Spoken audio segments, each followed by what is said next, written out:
When facing off against Julius in his Grand Hero Battle map, Julius says something along the lines of, "It is time for you to join the fray, O 12 Deadlords. Playtime is over. We must crush our enemies."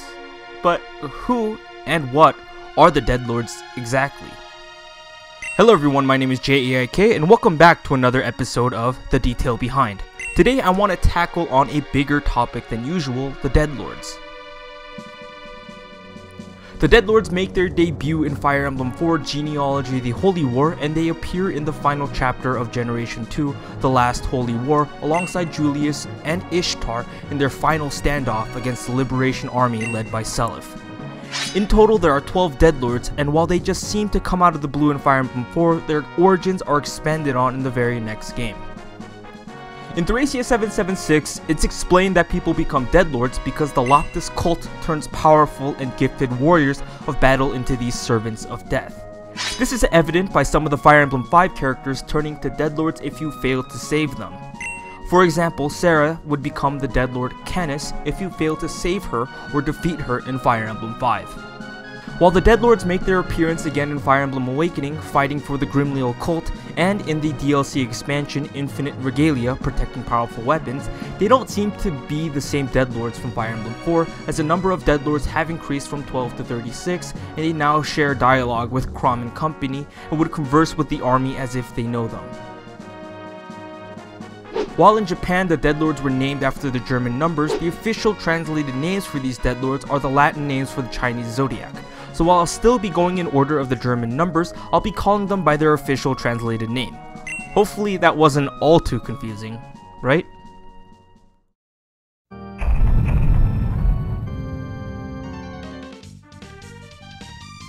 Mus is the Blue Lance Knight. In Heroes he comes with Pavis, representing the great shield skill that he had in the original Fire Emblem 4 game. He also has Bold Fighter 3 because, like Arden, he too had the power of Pursuit. While in the original game Mus would have the Silver Lance in his inventory, here in Heroes it seems he comes with the Brave Lance Plus instead. Bovis is one of the red sword fighters that appears in the Grand Hero Battle.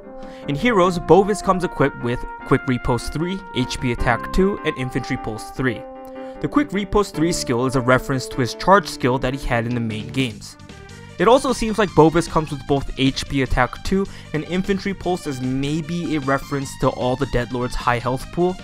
I'm not too sure, but all the Deadlords had 80 health in their original games, so this could be a stretch.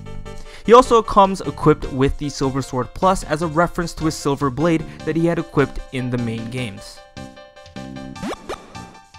TIGRIS is represented as the Green Axe Fighter. In Heroes, TIGRIS comes equipped with the Brazen Attack Speed 3, Wrath 3, and Spur Attack 3 skills. The Wrath 3 skill is a reference to, of course, his Wrath skill that he came equipped with in his original appearance. While I'm unsure as to why he has Brazen Attack Speed 3 and Spur Attack 3, the Silver Axe Plus is the same weapon he had equipped in his original appearance as well. Lepus is one of the clerics that appear in the Grand Hero Battle. Lepus seems to come equipped with Physic Plus and Heavenly Light as a ghetto replacement to the Fortify staff that she had in the main games. While she doesn't have the renewal skill like she did in the main games, it seems like Live to Serve 3 was a replacement for said skill. Because she has Heavenly Light, it's a bit unfortunate that she couldn't hold the Miracle Special skill as well. Draco is represented as a bow fighter here in Heroes. The skills that Draco comes with here in Heroes is Darting Blow 3, Brash Assault 3, and Threaten Speed 3. The skills Darting Blow and Brash Assault 3 are a reference to his main game skills Pursuit and Charge, as those skills are all about getting consecutive hits off in battle. It's also a creative way for intelligent systems to represent the same skills, Pursuit, Charge, Adept, in different ways. Props to them for creativity in representing all these skills. ANGUILLA is one of the blue mages that appear in the Grand Hero Battle. In Heroes, her notable skills include Thoron, Swift Sparrow 2, and Desperation.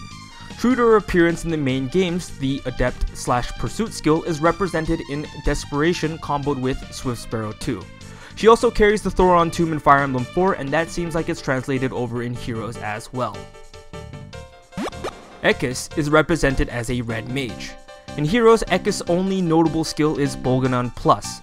This seems to be the only notable skill, or in this case, weapon, as in the main games he comes with Pursuit and Charge. Instead, it seems they went full out on his capabilities as a fire mage, giving him growing flame and fire boost 3. I'm also unsure as to why he has speed ploy 3, as he was one of the slowest Deadlords in the main game thanks to Bolganon's costly weight penalty slowing him down. Bovis is represented as the green mage here in Heroes. The notable skills that he seems to have in Heroes is his B skill Quick Repost 3 and his special Blazing Wind. Quick Repost is again a reference to his skills Pursuit and Charge, while Blazing Wind shows off his abilities as a capable Wind Mage in Fire Emblem 4. In the main games, Bovis is a capable Wind Mage because he has the minor blood of Forseti inside of him. The weird part is his weapon, King Gronwolf Plus, but maybe this is a poor representation of the weapon that he wields in Awakening, in Rexcalibur. Rexcalibur has the effectiveness against flyers opposed to the horses that the Gronwolf has here in Heroes. But I don't know, I'm grasping at straws here as to why his weapon is the Gronwolf Plus. Simia is the second Red Sword fighter that appears in the Grand Hero Battle. Her notable skills in Heroes include the Wodao Plus, Swift Sparrow 2, Renewal 3, and Glimmer. While Simia does come equipped with the Silver Sword in the main games, I feel as though Wodao Plus is an intentional choice to make her feel like the Swordmaster class that she was in the main games. Glimmer seems to be another translation for her critical skill when paired with Wodao's effect.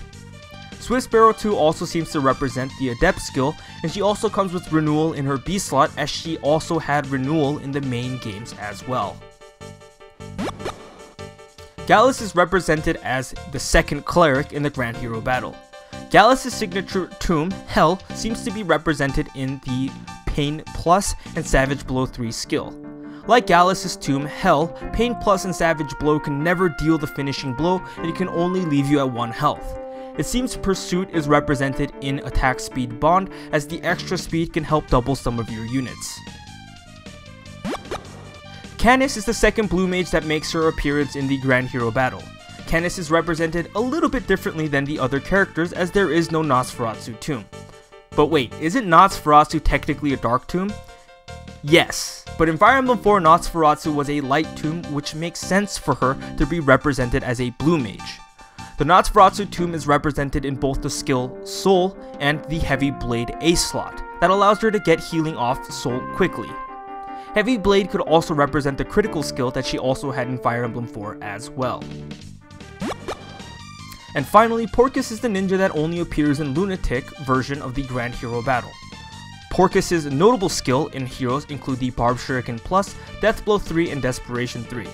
While in Fire Emblem 4 he came equipped with the Brave Sword Plus, but because thieves and assassins are represented as ninjas, and since ninjas can't equip swords in Heroes, it seems they decided to give him the Barb Shuriken and Death Blow to represent his critical skill. Desperation is a reference to the skill Pursuit, like a lot of the other Deadlords as well. And with that, I think that covers all the Deadlords, and I hope that gives you insight into the small detail that Nintendo puts into these maps, and how well the Deadlords are represented through the generic enemy reinforcements. But with that, I hope you enjoyed this video. If this is your first time here, then subscribe for more Fire Emblem content. If I got anything wrong, leave a comment below, and I hope to see you guys next time.